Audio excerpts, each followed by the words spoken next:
pokazuje mi Google Maps. Mene to prvo fasciniralo da tako starija gospođa koristi mapu, mislim, na mobitel.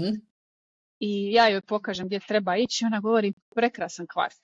Ja bi ovdje svaki dan izašla i samo sjedila i gledala ove kuće. Meni je to fascinantno bilo da žena je u tako jednostavnoj stvari pronašla svoju sreću, taj moment. I ona je otišla, ona je sva bila nasmijena. Mislim, evo samo te male stvari. Koliko su ljudi većinom opterećeni, ne znam, sad šta god možemo izmisliti. Dovoljno da izađeš ispred kuće da se onako uživiš u nešto, neku malu sitnicu koja stoji ispred tebe. Da, vjerujem da svako može gdje živi u nekoj sa autobusom, ne treba ti ni auto, otići negdje, napraviti neki izlet, nešto, ali onda to kaže, pa ne mogu, pa zbog ovog, mislim, znaš, nama je sad postao pojam, znaš, ako ideš na izlet, onda moraš ići u restoran jest, ne moraš, napraviš sendvič, ko što smo svi godinama išli na izlete sa sendvičima, jel tako?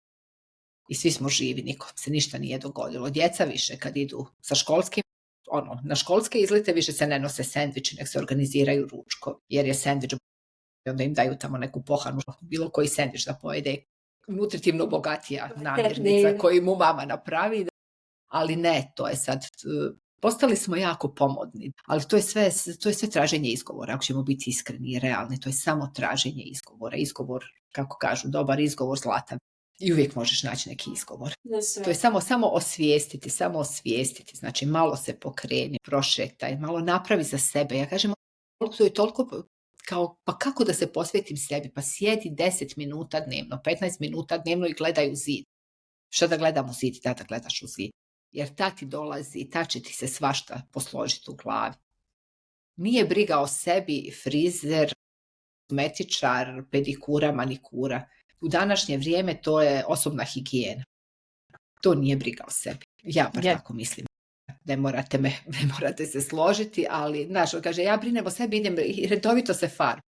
Aj, si se pobrinula, nisi se pobrinula za sebe, pobrinula se za kosu. I opet za taj vanjski, da ljudi vide kako si ti.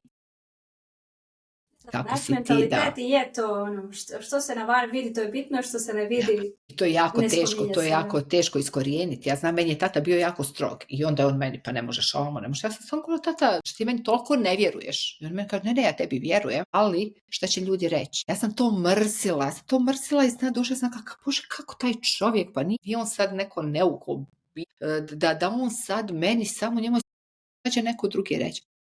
Koliko uvuklo u mene da sam ja nesvjesno pa 2/3 svog života živjela šta će drugi reći.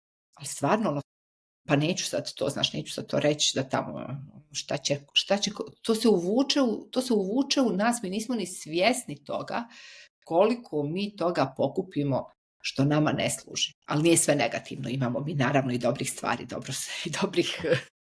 samo je bitno da mi osvijestimo i da to što nam služi, zadržimo, ono što nam ne služi, da se idemo mijenjati, da malo promijenimo tu svoju, te svoje misli, način razmišljanja. I kod nas je obično crno-bijelo razmišljanje. Moja mentorica na NLP-u pitala, kao šta mi je nakon practitionera. Ja kažem, najbolje mi je to što sam počela razmišljati šareno. Što mi nisu više crno-bijele situacije, nego su šarene. Malo da